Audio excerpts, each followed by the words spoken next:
दोस्तों good morning. कैसे हैं आप सभी। मैं मोहित चौधरी आप सभी का स्वागत करता हूं आपके अपने चैनल स्टडी विद मोहित पर।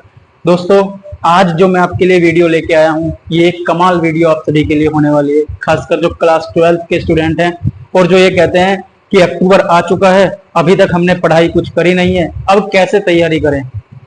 क्या वो अब से भी, उनका एक क्वेश्चन मेन होता है कि क्या हम अब से भी अच्छी परसेंटेज गेन कर सकते हैं, अच्छे परसेंटेज अच्छे मार्क्स स्कोर कर सकते हैं। और मैं कहूंगा इस क्वेश्चन का आंसर जी हाँ, आप कर सकते हैं। लेकिन कैसे, वो मैं आज आपको बताऊंगा। एक सिस्टमेटिक वे में, एक सिस्टमेटिक तरीके से पढ़ाई करके, एक सिस्टमेटिक तरीके से अपनी तैयारी करके आप अब से भी, अक्टूबर से भी तैयारी करके अच्छी परसेंटेज गेन कर सकते हैं। फिर दूसरी सबसे बड़ी प्रॉब्लम आप सबकी होती है कि जी हम क्लास में पढ़ते हैं या ट्यूशन क्लास में पढ़ते हैं तो न्यूमेरिकल हमारी समझ में आ जाता है, लेकिन जब हम अकेले न्यूमेरिकल निकालते हैं तो वो न्यूमेरिकल हमसे नहीं हो पाता है। ये भी सबसे बड़ी प्रॉब्लम है और जेन्युइन प्रॉब्लम है। उसका सॉल्यूशन भी मैं आज आपको यहाँ प्रोवाइड करूंगा कि आपसे न्यूमेरिकल क्यों नहीं बनता है।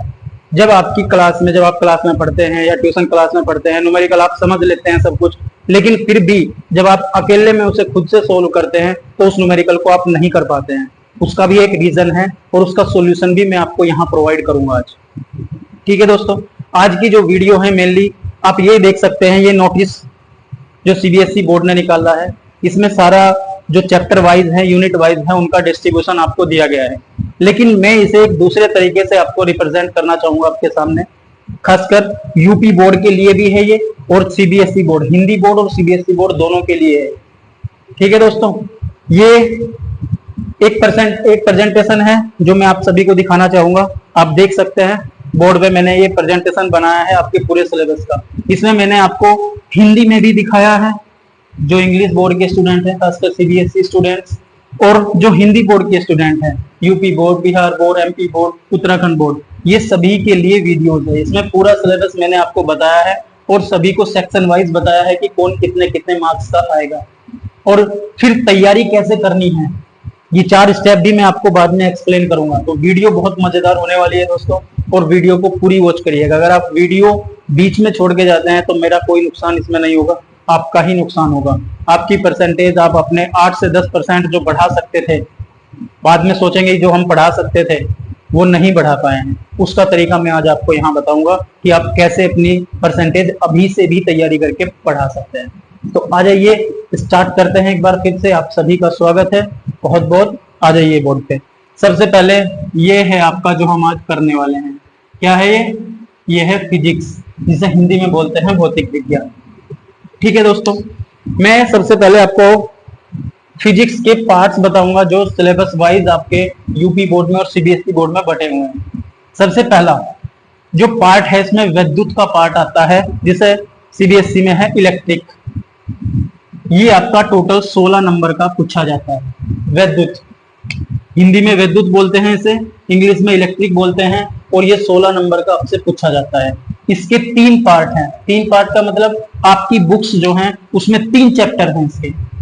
नेक्स्ट मैग्नेटिज्म, चुंबकत्व, जो 17 नंबर का पूछा जाता है आपसे, और इसके 4 चैप्टर आपकी बुक में हैं, जो चारों मैंने आपको दिखाए हैं। ये चारों चैप्टर आपकी बुक में हैं, 17 नंबर का पूछा जाता है। अगला है प्रकाशिकी व तरंग, ऑप्टिक्स एंड वेव। नेक्स्ट जो पार्ट है ऑप्टिक्स एंड वेव, प्रकाशिकी व तरंग, जो सबसे इंपॉर्टेंट है और ये आपकी परसेंटेज में सबसे ज्यादा महत्व रखता है, ये चैप्टर और ये यूनिट और ये पार्ट। प्रकाशिकी, ऑप्टिक्स एंड वेव 18 नंबर का आपसे पूछा जाता है। ठीक है, नेक्स्ट है आपका आधुनिक, मॉडर्न। इसमें आपके 3 चैप्टर आते हैं प्रकाशिकी में, और जो मॉडर्न है आपका आधुनिक, उसमें आपके 3 चैप्टर आते हैं। नेक्स्ट पार्ट है एंड लास्ट पार्ट है आपकी बुक का, वो है सेमीकंडक्टर, जो आपका 7 नंबर का पूछा जाता है। अकेला ही चैप्टर है और 7 नंबर का पूछा जाता है। ठीक है, अब हम इनके चैप्टर वाइज देखते हैं कि चैप्टर क्या क्या है और इनके मार्क्स डिस्ट्रीब्यूशन कैसे है। सबसे पहला पार्ट जो है आपका विद्युत, इलेक्ट्रिक, 16 नंबर का पूछा जाता है। इसमें आपका चैप्टर नंबर 1 यहां से शुरुआत होती है आपकी बुक में। सबसे पहला चैप्टर है आपका विद्युत आवेश व विद्युत क्षेत्र, electric charge and electric field. ये पहला चैप्टर है आपका। इस पार्ट में जो 16 नंबर का पार्ट विद्युत आपका पूछा जाता है। दूसरा चैप्टर है इसमें धारिता व विभव, capacitance and potential. And the third chapter is वैद्युत धारा, इलेक्ट्रिक करंट। ये 3 चैप्टर हैं आपके पहले पार्ट में। जो है पहला पार्ट विद्युत, जिसे बोलते हैं इलेक्ट्रिक, 16 नंबर का पूछा जाता है। 3 चैप्टर कंप्लीट करते हैं तो 16 नंबर आप गेन कर सकते हैं। आइए सेकंड पार्ट पे, चुंबकत्व पे, मैग्नेटिज्म, ये 17 नंबर का पूछा जाता है। और 4 चैप्टर आपके हैं इसमें। कौन कौन से हैं? चैप्टर नंबर 4 गतिमान आवेश व चुंबकीय क्षेत्र, जिसे बोलते हैं आप moving charge and magnetic field. Chapter number 5 है आपका चुंबकत्व व द्रव्य, magnetism and matter. Chapter number 6 electromagnetic induction, वैद्युत चुंबकीय प्रेरण, वैद्युत चुंबकीय प्रेरण, इलेक्ट्रोमैग्नेटिक इंडक्शन। अच्छा चैप्टर है, छोटा चैप्टर है और स्कोरिंग है। नेक्स्ट प्रत्यावर्ती धारा, अल्टरनेटिंग करंट, ये भी इंपॉर्टेंट चैप्टर है सर, छोटा चैप्टर है लेकिन अच्छा है। नेक्स्ट ये है आपका मेन पार्ट, इसे भाई आप सभी इंपॉर्टेंट लगा लेना। प्रकाशिकी, जिसकी प्रकाशिकी अच्छी उसकी परसेंटेज प्रकाश करेगी, ये भी प्रकाश करेगी और आपकी परसेंटेज भी प्रकाश करेगी जब आपका रिजल्ट आएगा। सबसे इंपॉर्टेंट और सबसे ज्यादा स्कोरिंग चैप्टर है ये 18 नंबर का। कौन कौन से चैप्टर हैं इसमें? चैप्टर नंबर 8 रे ऑप्टिक्स, किरण प्रकाशिकी। Next chapter number 9 wave optics, तरंग प्रकाशिकी। ठीक है। चैप्टर नंबर 10 इलेक्ट्रोमैग्नेटिक वेव, वैद्युत चुंबकीय तरंग, ये भी छोटा चैप्टर है आपका लेकिन इंपॉर्टेंट है। ये दोनों बड़े चैप्टर हैं मेनली। ये रे ऑप्टिक्स, यहाँ से सबसे ज्यादा स्कोर इसमें से होता है। जिस चैप्टर पे मैं स्टार बना रहा हूं उसे मत छोड़िएगा, खासकर इसमें है आपका पहला चैप्टर। ठीक है। और ये सेकंड चैप्टर, इसमें आता है आपका गतिमान आवेश व चुंबकत्व। ये आपके वो चैप्टर है जिन्हें करके आप पूरी यूनिट का स्कोर कर सकते हैं। इसमें है आपका किरण प्रकाशिकी में किरण प्रकाशिकी, रे ऑप्टिक्स। ठीक है। और इसमें नेक्स्ट पार्ट जो आता है आपका आधुनिक, मॉडर्न, जो आपका 12 नंबर का पूछा जाता है। इसमें कौन कौन से चैप्टर है? पहला है आपका ड्यूअल नेचर, द्वैत प्रकृति। 12 चैप्टर नंबर 12 एटम, परमाणु। चैप्टर नंबर 13 न्यूक्लियाई नाभिक। ये मोस्ट ऑफ स्कूल्स में, मोस्ट ऑफ क्लासेस में अभी नहीं हुआ है, लेकिन ये पार्ट बहुत ज्यादा स्कोरिंग है। और मैं कहूंगा कि जब अभी आपके नियरली सभी स्कूल्स में हाफ ईयरली चल रहे हैं, हाफ ईयरली के बाद खटाखट सभी स्कूल सिलेबस पूरा करेंगे, फिर दिसंबर में आपका प्री बोर्ड का ड्रामा करेंगे और देन आपके बोर्ड्स एग्जाम। तो आपको इन सब से बच के अपनी स्कोरिंग पे ध्यान देना है। ये जो चैप्टर, जो आधुनिक पार्ट है 12 नंबर का, छोटे छोटे चैप्टर हैं। द्वैत प्रकृति भी, ड्यूअल नेचर, एटम परमाणु और न्यूक्लियाई नाभिक, तीनों छोटे चैप्टर हैं। और ये फ्री के नंबर आपसे पूछे जाते हैं 12 नंबर, अगर आप इन्हें अच्छे तरीके से खा जाते हैं, चबा जाते हैं। इन्हें मैं कहूंगा कि चबा जाइएगा। आपके स्कूल्स में तो सिर्फ खटाखट इन्हें पूरा करेंगे, लेकिन आपको पूरा नहीं करना है, आपको स्कोरिंग के लिए तैयार करना है। आपको पता है स्कूल्स में सिलेबस कैसे पूरा होता है। ठीक है दोस्तों, तो उस सिलेबस के थ्रू आपको नहीं करना है, अपने आप से इन्हें चबा जाइए, अपने आप से इन्हें तैयार करिए। बिल्कुल, क्योंकि ये 12 नंबर आपको मैं कहूंगा कि स्कोरिंग है, ज्यादा हार्ड नहीं है, छोटे छोटे चैप्टर हैं तीनों, ड्यूअल नेचर भी, एटम भी और न्यूक्लियाई भी। और एटम और न्यूक्लियाई आप 11th क्लास में भी पढ़ चुके हैं। ठीक है। तो अभी तक स्कूल्स में नहीं हुए हैं, लेकिन आपको करने हैं। ये स्कूल्स वाले अभी इन्हें जल्दी जल्दी पूरा कर देंगे। जैसे ही आपके हाफ ईयरली खत्म होंगे, हाफ ईयरली के बाद इन्हें खत्म, सिलेबस खत्म हो गया जी आपका हमारी तरफ से। लेकिन आपको ऐसे खत्म नहीं करना है, आपको इन्हें अच्छे तरीके से तैयार करना है अपनी स्कोरिंग के लिए। नेक्स्ट वन 7 नंबर का है 14वां चैप्टर। अकेला ही चैप्टर आता है इसमें, अर्धचालक बोलते हैं इसे हिंदी में, इंग्लिश में सेमीकंडक्टर बोलते हैं। और ये इसमें जो चैप्टर नेम है आपका, ये है आपका इलेक्ट्रॉनिक डिवाइस, जिसमें आप पढ़ते हैं PN junction diode, Zener diode. Zener diode अभी सिलेबस से हटा दिया गया है, सीबीएसई के भी और एनसीईआरटी के सिलेबस से भी। लेकिन PN junction diode as a half wave rectifier, अर्ध तरंग दृष्टिकारी एंड फुल वेव रेक्टिफायर, पूर्ण तरंग दृष्टिकारी के रूप में बहुत इंपॉर्टेंट है। पीएन जंक्शन डायोड जरूर पूछा जाता है। तो इस चैप्टर से आप अकेले 7 नंबर का गेन कर सकते हैं। ये आपके स्कोरिंग है, ये पार्ट और ये पार्ट। छोटे छोटे चैप्टर है और बिल्कुल गिने चुने टॉपिक हैं और वही आपको पढ़ने हैं। ठीक है, अब इन्हें करेंगे कैसे? सबसे बड़ी बात आपके सामने जो आती है न्यूमेरिकल्स। ये तो आपका पूरा खाका तैयार हो गया दोस्तों। इसे तैयार करने में मुझे बहुत मेहनत लगी, सही में बहुत मेहनत और बहुत टाइम लगा है इसे यहाँ आपको दिखाने में। आपको तो सिर्फ देख रहे हैं आप, लेकिन मुझे इसे यहाँ ड्रॉ करने में, डाटा कलेक्ट करने में, मार्क करने में बहुत टाइम लगा है। एक वीडियो के पीछे बहुत ज्यादा मेहनत होती है। आप तो उसे 10 से 12 मिनट में देख के और बिना सब्सक्राइब किए, बिना लाइक किए निकल जाते हैं कि देख लिया, हमारा काम हो गया, हमें कोई मतलब नहीं। लेकिन हमारी मेहनत को अप्रिशिएट करने के लिए, हमें मोटिवेशन देने के लिए आपका एक लाइक, सब्सक्राइब और एक शेयर तो बनता है। अगर हम या मैं या कोई भी टीचर कम्युनिटी आपके लिए अच्छा काम कर रही है, आपको अच्छा मटेरियल, अच्छा कंटेंट प्रोवाइड कर रही है, तो प्लीज आप भी उन्हें रिटर्न में लाइक, शेयर और सब्सक्राइब करें। आपका फर्ज बनता है। इससे हमें कोई मनी या कोई धन इकट्ठा नहीं कर लेंगे, सिर्फ एक मोटिवेशन मिलता है कि हाँ, अगर मैं किसी के लिए कुछ कर रहा हूँ तो उनको वो चीज पसंद आ रही है, हम अच्छा कर रहे हैं आपके लिए, आप स्टूडेंट्स के लिए। ठीक है दोस्तों, तो आ जाइए नेक्स्ट। अब ये तो भैया जी आप कहेंगे ये तो बता दिया आपने, लेकिन तैयारी कैसे करें? तैयारी के लिए आप देख सकते हैं ये प्लेलिस्ट है मेरी। इस प्लेलिस्ट में आपको सारे डेरिवेशन दिए गए हैं, वहां से आप तैयार कर सकते हैं। या जो आपके नोट्स हैं, मैं ये नहीं कहूंगा कि आप यहीं से तैयार करिए। जो आपके नोट्स हैं, आपने क्लासेस ली है या कोई कोचिंग क्लास ली है या कोई ट्यूशन लिया है, आप अपने नोट्स को पढ़िए। मैंने पहले भी एक वीडियो बनाई थी जिसमें कहा था कि एक कंटेंट को पढ़िए लेकिन पूरा पढ़िए। किसी एक चीज को फॉलो कर लीजिए, कोई चैनल हो, कोई नोट्स हो, लेकिन उन्हें पूरा कंप्लीट करिए। आज भी मैं वही बात कहूंगा, किसी एक चीज को फॉलो करिए लेकिन उसे पूरा वॉच करिए या पूरा कंप्लीट करिए उसके थ्रू सिलेबस। ये नहीं कि आधा यहाँ से देख लिया, आधा किसी दूसरी बुक से पढ़ लिया, आधा वहां से पढ़ लिया, आधा वहां से, नहीं। ऐसे तो आप गुमराह हो जाएंगे और गुमराह होके कोई स्कोर नहीं कर सकता है। गुमराह नहीं होना है, गुमराह बनना है आपको।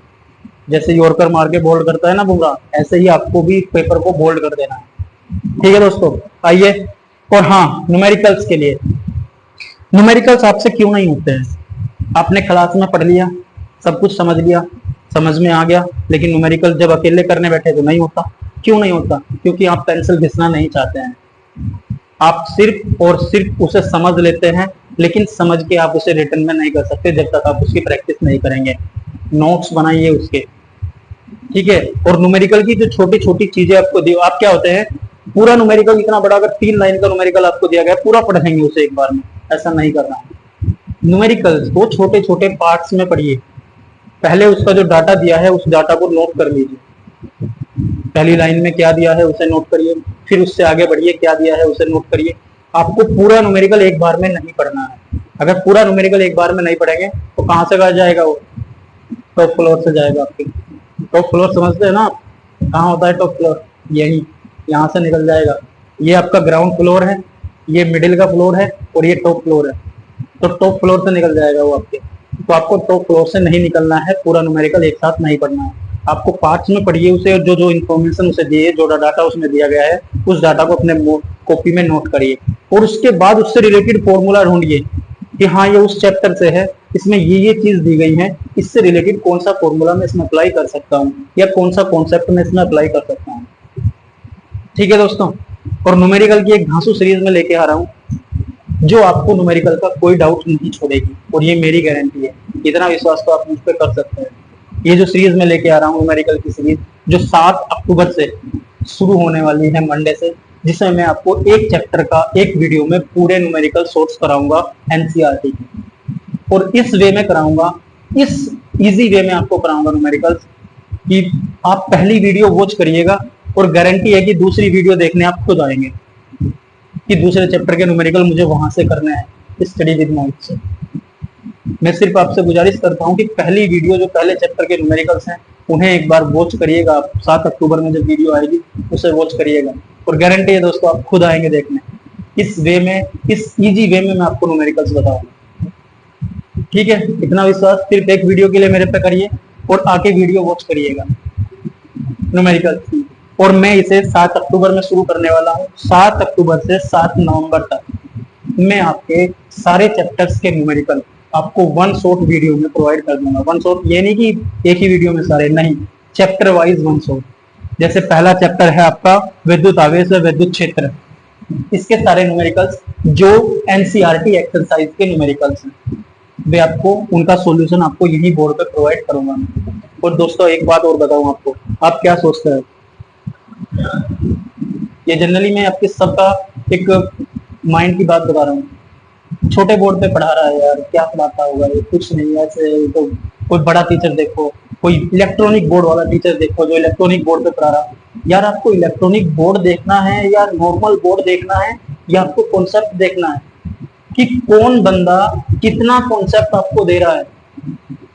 आप इलेक्ट्रॉनिक बोर्ड और नॉर्मल बोर्ड मत देखिए, आप अपना कॉन्सेप्ट देखिए। एक गली में चलने वाला इंसान, आपने देखी होगी मूवीज ऋतिक रोशन की, उसमें वो एक गली का पढ़ाने वाला टीचर था, लेकिन कॉन्सेप्ट उसके बहुत तगड़े थे। उसके पास इतना कह सकते हैं कि अभी नहीं है मेरे पास कि मैं इलेक्ट्रॉनिक बोर्ड आपको प्रोवाइड कर सकूं, लेकिन इन फ्यूचर पता नहीं, बोर्ड जानता है क्या होगा क्या नहीं होगा। तो आप कभी भी इस बात पे, ये मेरे लिए नहीं है सभी के लिए है कि मैं इस बोर्ड पे पढ़ा रहा हूँ, तो आपको कभी भी आपको इस बात पे नहीं जाना है कि कोई इलेक्ट्रॉनिक बोर्ड पे पढ़ा रहा है, कोई बड़ा टीचर है, कोई छोटा टीचर है। कॉन्सेप्ट किसी के भी मजबूत हो सकते हैं, और कॉन्सेप्ट आप कैसे ट्राई कर सकते हैं, जब आप उस बात को फॉलो करेंगे, उसके कॉन्सेप्ट्स को चेक करेंगे कि हाँ बंदे में दम है। ठीक है दोस्तों, सिर्फ एक माइंड मत बनाइए अपना कि हाँ वीडियो खोली, ओपन करी और देखा ये तो यार वैसे ही बोर्ड पे पढ़ा रहा है, कुछ नहीं, चलो छोड़ो, गलत बात है आपकी कभी भी। क्योंकि आपको बोर्ड, ये बोर्ड हो या इलेक्ट्रॉनिक बोर्ड हो, बड़ा टीचर हो या छोटा टीचर हो, आपको नॉलेज गेन करनी है। आपको बड़े छोटे से, नॉर्मल बोर्ड से, इलेक्ट्रॉनिक बोर्ड से मतलब नहीं रखना चाहिए। ठीक है, बस ज्यादा लंबा नहीं खींचूंगा, बात पे आइए अपनी। जहां से भी आपको कॉन्सेप्ट मिलता है वो कॉन्सेप्ट गेन करिए। ठीक है दोस्तों, और मैं ये आपको बताता हूँ पहले चैप्टर के न्यूमेरिकल्स आप देखिएगा। अगर ना आपको समझ आए तब आप मुझे कमेंट करके बता सकते हैं, और फिर अगले चैप्टर्स के न्यूमेरिकल्स आप खुद देखना है। चलिए, ये तो होगी बात न्यूमेरिकल्स की। अब आते हैं कि जो आपने ये डाटा दिया है हमें, उसे कैसे तैयार कर सकते हैं आप। सबसे पहला पॉइंट है notes and formula seat. Number 1 point ये है आपका यहाँ नोट्स एंड फॉर्मूला सीट। आपको अपने नोट्स और फॉर्मूला सीट तैयार रखनी चाहिए। फॉर्मूला सीट का क्या मतलब है, नोट्स तो आप सभी समझते होंगे। फॉर्मूला सीट ये है कि जैसे ये है विद्युत आवेश या विद्युत क्षेत्र, इसके जितने भी इंपॉर्टेंट फॉर्मूलाज हैं जो आपके न्यूमेरिकल्स में यूज होते हैं, जो आपके कॉन्सेप्ट्स में यूज होते हैं, उन सबको आप एक A4 साइज की सीट लीजिए और उस पर नंबर 1 से लास्ट तक नोट कर लीजिए। सिर्फ और सिर्फ कॉन्सेप्ट्स, मतलब फॉर्मूलाज, और कुछ कोई थ्योरी नहीं, कोई लाइन नहीं, कोई कुछ नहीं। जैसे फोर्स का फॉर्मूला है F is equal to 1/4 pi epsilon naught Q1 Q2 upon R square. तो बस ये फॉर्मूला नंबर 1 डालिए, नंबर 1 डाल के फॉर्मूला लिखिए। नेक्स्ट फिर इंटेंसिटी का लिखिए। जैसे अगर अक्षीय स्थिति की बात करें, जब पॉइंट एक्सियल लाइन पे है तो फॉर्मूला होता है K2P अपॉन R क्यूब, ये दूसरे नंबर पे लिखिए। तीसरे नंबर पे जैसे आपका हो गया निरक्षीय स्थिति का फॉर्मूला, कि जब पॉइंट आपका एक्सिस पे नहीं है, उसके अक्ष पे नहीं है, कहीं भी इक्वेटोरियल प्लेन में है, तो फॉर्मूला हो जाता है आपका KP अपॉन R क्यूब। तो इस फॉर्मूला को नोट करिए। ठीक है, इस तरीके से अपनी हर चैप्टर की एक सीट बना लीजिए जिसमें आपके सिर्फ फॉर्मूला हो। ये आपको हेल्प करेगी जब आप बोर्ड के एग्जाम्स की तैयारी कर रहे होंगे बिल्कुल लास्ट डेज में, तो फिर आपको पूरे इतना मोटा चैप्टर के नोट्स उठाने की जरूरत नहीं है, क्योंकि डेरिवेशन तो आप पहले ही पढ़ चुके होंगे। जिसे पढ़ना होगा वो पढ़ चुका होगा, उस टाइम पे आप डेरिवेशन तैयार नहीं कर सकते। जिसने पहले तैयार किए हुए हैं वो बाकायदा उन्हें तैयार अपनी रिवीजन करेगा, लेकिन जिसने पहले नहीं पढ़ा है लास्ट के 10 दिन में वो डेरिवेशन नहीं कर सकता। अभी से करोगे तो कर लोगे, तो उस टाइम पे आपको ये फॉर्मूला सीट ही काम आएगी। हर चैप्टर की एक फॉर्मूला सीट बनाइए। हर चैप्टर के नोट्स आपके पास ऑलरेडी होंगे, ये तो आप बता सकते हैं, लेकिन फॉर्मूला सीट अभी किसी के पास नहीं होगी। मेरी बात को फॉलो करिए, A4 सीट लीजिए। हर चैप्टर के 14 चैप्टर हैं, आप 14 सीट लगेगी। हर चैप्टर के जितने भी फॉर्मूला हैं नंबर 1, नंबर 2, नंबर 3 डाल के उन्हें नोट कर लीजिए एक सीट पे, और एक फाइल में उन सीट्स को लगाते रहिए, और उन 14 सीट को हर दूसरे तीसरे दिन रिवाइज करते रहिए। आपके कोई पॉइंट ऐसा नहीं बचेगा जो आपके याद ना हो, मैं गारंटी देता हूँ इस बात की। दूसरी बात, NCERT exercise and examples and PYQ। PYQ क्या है? Previous year question. सबसे इंपॉर्टेंट है आपकी एनसीईआरटी एक्सरसाइज। एनसीईआरटी के जितने भी न्यूमेरिकल्स हैं उन्हें आप लगा लीजिए, खुद से करिए, कहीं से भी करिए, या मैं शुरू करने वाला हूँ वहां से कीजिएगा, लेकिन एनसीईआरटी के न्यूमेरिकल्स मत छोड़िएगा। एनसीईआरटी में 2 तरह से न्यूमेरिकल्स आते हैं, एक एक्स्ट्रा वाले, उन्हें छोड़ दीजिएगा, लेकिन जो टॉप वाले हैं उन्हें कर लीजिएगा जरूर, क्योंकि एनसीईआरटी से ही न्यूमेरिकल आपका बनता है। उसी टाइप के न्यूमेरिकल्स पूछे जाते हैं, उनमें कुछ कॉन्सेप्ट ऐड कर दिए जाते हैं, ऐड ऑन कर दिए जाते हैं, कुछ घटा दिए जाते हैं, उसी से न्यूमेरिकल बनते हैं आपके। ठीक है, तो पहला पॉइंट था notes and formula seat. Formula seat फिर से कहूंगा जरूर बना लीजिएगा अगर अच्छी परसेंटेज गेन करनी है। Next one is NCERT exercise and example and previous year questions. आपके NCERT exercise PYQ, previous year questions and examples, you should be done that. आपको वो कर लेना चाहिए हर हाल में। Third point revision. जब ये सब दोनों काम आप कर चुके होंगे, सबसे पहले अपने नोट्स और फॉर्मूला सीट तैयार कर चुके होंगे, उसके बाद अपनी एनसीईआरटी की एक्सरसाइज लगा चुके होंगे, जब ये वर्क डन आपका पूरा हो जाए कंप्लीट, तब थर्ड पॉइंट का काम आता है और वो है रिवीजन। अब आप रिवीजन शुरू कर दीजिए। जो कॉन्सेप्ट इनमें फंसे थे, मान लिया हमने पहली बार में पढ़ा था, कुछ कॉन्सेप्ट नहीं हुआ, कुछ न्यूमेरिकल फंसेंगे जरूर, सारे न्यूमेरिकल नहीं होंगे आपसे, कुछ न्यूमेरिकल्स फंसेंगे, तो वो रिवीजन पार्ट में ले जाइएगा। जब आप रिवीजन करेंगे तब उन्हें देखिएगा कि हाँ मुझे यहाँ दिक्कत हुई थी, क्यों दिक्कत हुई है, मेरे कॉन्सेप्ट कहाँ कमजोर हुआ, कौन सा कॉन्सेप्ट कमजोर रहा जिसकी वजह से मुझे इनमें दिक्कत हुई है। ठीक है, and the next one is sample paper. जब आप सैंपल पेपर का यूज मैं अभी नहीं कहूंगा आपको, अब से 2 महीने बाद। कितने महीने बाद दोस्तों? 2 महीने बाद, आफ्टर 2 मंथ, अक्टूबर नवंबर दिसंबर, मिड दिसंबर से 15 दिसंबर के बाद आप सैंपल पेपर दे सकते हैं। किस लिए दे सकते हैं? अपने एग्जाम्स की प्रैक्टिस करने के लिए, 3 घंटे लिखने के लिए, 3 घंटे टाइम पीरियड में उस चीज को सोल्व करने के लिए। ठीक है, and the next one the end. 4 point बताया है, ये 4 जरूर कर लीजिएगा पक्के करके रखना। ठीक है, तो दोस्तों इसी सब के साथ मैं मोहित चौधरी आप सभी से विदा लेता हूं और आप सभी को थैंक यू बोलता हूं कि आपने मुझे इतना टाइम दिया, कोई से वॉच किया। लेकिन असली थैंक्स मैं आपको तब बोलूंगा जब आप इन्हें अपनी डेली लाइफ में, अपने स्टूडेंट लाइफ में, अपने टाइम शेड्यूल में अप्लाई कर चुके होंगे। और 7 अक्टूबर मत भूलिएगा, फिजिक्स न्यूमेरिकल की सीरीज में शुरू करने जा रहा हूं, जो आपके लिए बेस्ट वे हो सकती है अपने न्यूमेरिकल्स तैयार करने का। इसी के साथ मैं आप सभी से विदा लेता हूं। नमस्कार दोस्तों, good bye, thank you so much, thank you for watching and keep watching.